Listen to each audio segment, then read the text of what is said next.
It started like any other late summer evening in our sleepy southern town, where our biggest attraction is the weathered stone structure that has served as our church for more than a century. I had just shut off my bedside lamp and snuggled under my quilt when I heard the first sound.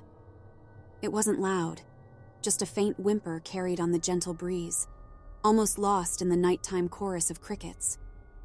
But it was there, a sound that didn't belong, a scream. I sat up, blinking at the darkness. There it was again, a distant, ghostly cry. A chill prickled my skin. The noise was coming from the direction of the church. I grabbed my phone, checked the time, midnight. My heart pounded in my chest as I tried to brush off the unnerving coincidence. Curiosity tugged me from the warmth of my bed.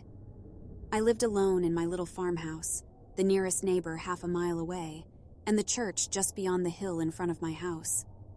Despite the chill night air, I padded outside in my pajamas, hoping to debunk the eerie late-night screams as a misheard wind or maybe a distressed animal. As I got closer to the church, the screams became clearer, louder. They echoed off the crumbling stone walls and echoed in the still night air. It was a human voice, a woman's voice. Sweat dripped down my brow. The scream, now unmistakable, carried a raw terror that twisted my stomach.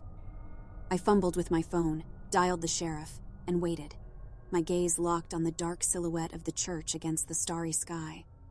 But as the phone rang, the screaming stopped. The sudden silence was just as unsettling. "Hello?" I said, relief washing over me as Sheriff Daniels answered.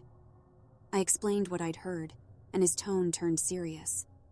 He promised to send a patrol car to check it out and told me to go back home and lock the doors. But curiosity compelled me to stay. I waited behind a gnarled old oak tree, shivering as a cold wind rustled the leaves overhead. The quiet was deafening, the occasional hoot of an owl or rustle of dry grass the only sound. Then the church bell began to toll, the ominous sound vibrating through the air and in my bones. I froze. The bell never rang at this hour. I counted, 12 strokes. The patrol car's lights appeared on the horizon, and I breathed a sigh of relief. But the relief was short-lived. As the car pulled up, a figure darted from the shadows of the church, disappearing into the woods. There was another scream, this time a man's, Deputy Turner's. I heard a gunshot, a yelp, and then silence again. I edged forward, the beam of my phone's flashlight leading the way. Turner was slumped against the patrol car, unconscious or worse. I dialed the sheriff again, my hands shaking so badly I almost dropped the phone.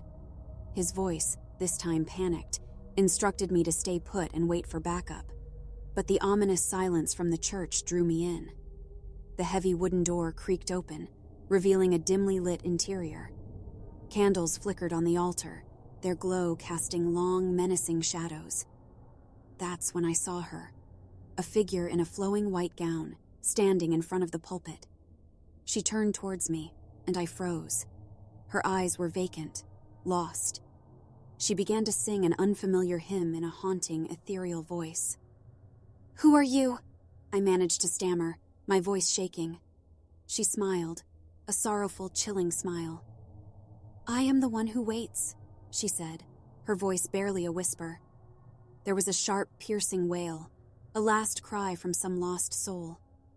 And then, she was gone.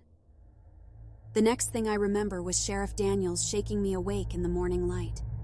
I was outside the church, and Deputy Turner was being loaded into an ambulance, alive but shaken. The church was as quiet and serene as always. To this day, no one knows what happened that night. No one believes my story. They said it was a figment of my imagination, a trick played by the night. But I know what I saw, what I heard. I don't attend Sunday services anymore. I can't. Because every time I look at that church, I see her. And every midnight, if I listen closely, I can still hear her scream.